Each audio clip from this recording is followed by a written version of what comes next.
today, Tuesday, April 22nd, 2025. My apologies for the month. Um, Today's EON rant is brought to you by the NBA players, my favorite league in the world, as you guys know. And it's not, Julius Randle is going to be the one getting hit, but I understand the subtle hint, and I get it. He didn't really I say he did bash the coach, but I heard him. You know what? I'm not gonna say he offended anybody. He didn't. It was just about. I believe it was like unappreciative of what happened with his time with the Knicks.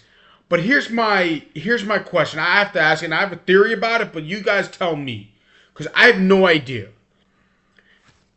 Julius Randle has had a great career so far, and better than what a lot of people thought he was going to have. He was the best player on a playoff team. I don't know. People thought he was going to be like a helper, just a journeyman, which he's been on now 4 teams. So I guess you could call it that. But people thought he was just going to be like here or there. He was never going to be the best player on a team. People really, I know some people thought he was. But people didn't see that coming, and good for him. And he's earned it. But to me, like, after leaving the Lakers after the 2017 season, or actually the 2018 season, he signs a 2-year with a 1-year option with the New Orleans Pelicans at the time to what he thought was going to help. He was going to play with Anthony Davis, which he did, but not enough games. Let's be honest with you. But you got what happened with Anthony Davis that year. Anyways, we're not going to get into that. He signs a 1-year deal, a 2-year deal with a 1-year option. It's basically a 1-year deal with the Pelicans. Okay, he has an okay year. Then he signs a 3-year deal with the Knicks, and with a $62 million deal. He stayed all 3. It was a 2-year option. He stayed all 3. He signed that 1-year extension player option in the middle of the season, I believe, if I'm not mistaken, to stay with the Knicks. But the reason why he signed with the Knicks, no, not the reason. They gave him the most money. Good for him. The reason why the Knicks signed him is because if the NBA, the Knicks wanted to rebuild and they didn't want to pay anybody.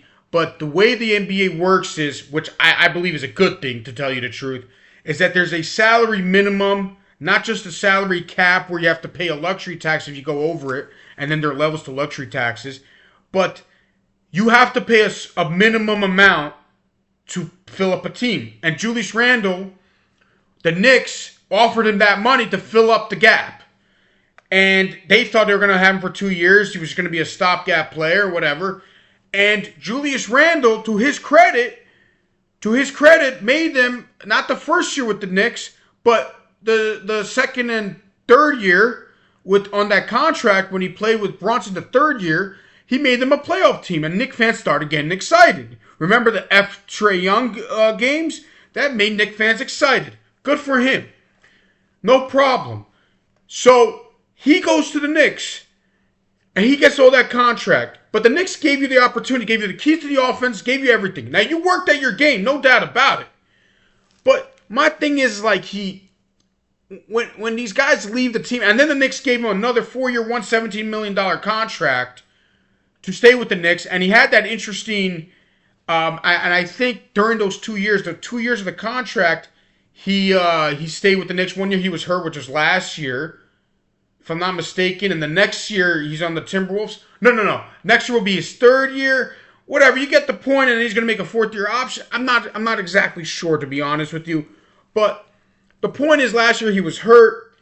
And you remember that fake boo, with the thumbs down and stuff like that. And my thing is this their attitude, why they're good? Because they're stubborn, a lot of these players.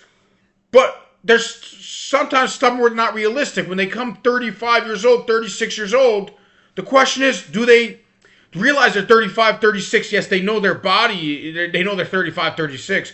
But do they think they're the same guy at 22 as they were? Or do they start realizing, okay, you know what?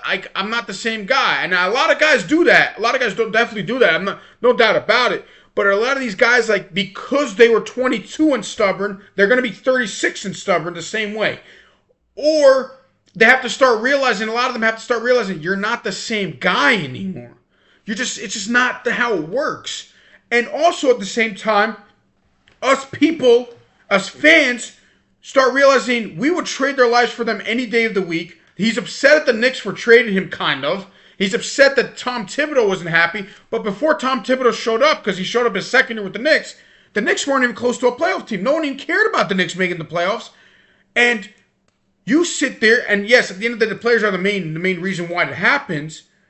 But the Knicks were garbage franchise, and they were garbage team, and they were relevant, and nobody really cared that you were on the Knicks. But now, with the Trae Young and whatever, people knew you were the best player in the other team. Trae Young was the best player in the Hawks. And there we go. Let's go at it. And people know your name now because around the NBA because of Tom Thibodeau showed up, was a big part of why it happened, and you're upset at that team. I don't know what it is. I guess it is a two-way street of gratitude. I understand that teams have done this in the past, a.k.a. this year, Nico Harrison. Not going to lie. I was like, well, what are you doing? Okay, they put a billboard and a video of Luka. I'm not going to... No, they showed him no gratitude of that. Like, what are you doing? But Blake Griffin with Detroit was treated terrible, even though he didn't really do great things for the Detroit Pistons. But the way they treated him was terrible. Even the Clippers treated him terrible. No, the Clippers treated him bad as well.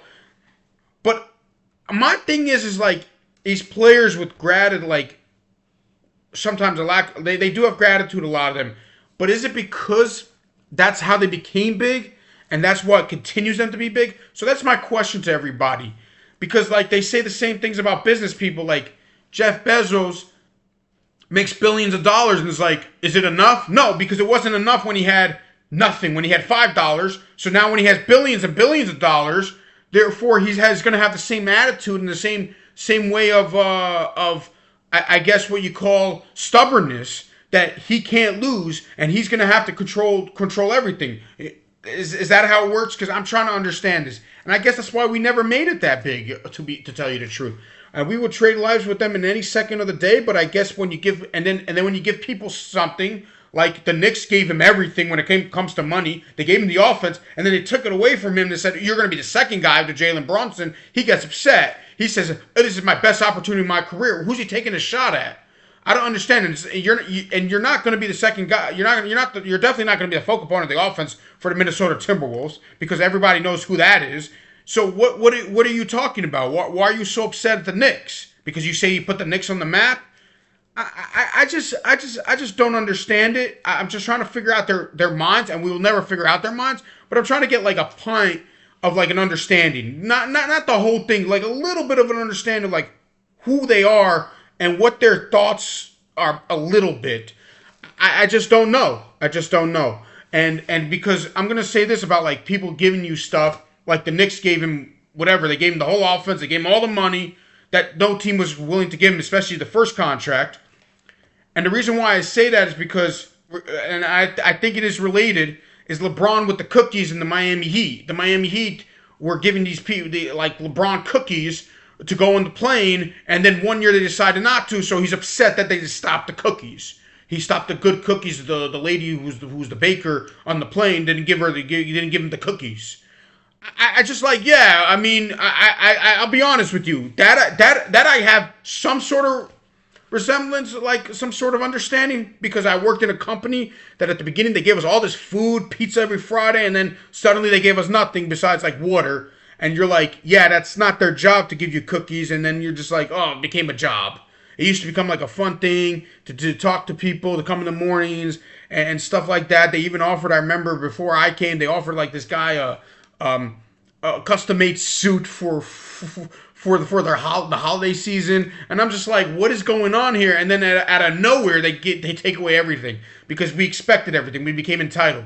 I guess I can understand a little bit with the cookies and the money, but I'm trying to figure out.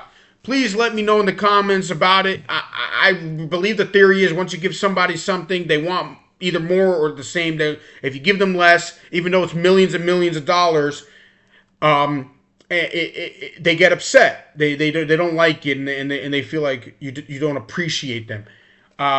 let me know. Thank you. Please subscribe to my YouTube channel, Area Free 26. Follow me on Rumble, A Free 26, as well as X, and formerly known as Twitter. Thank you very much.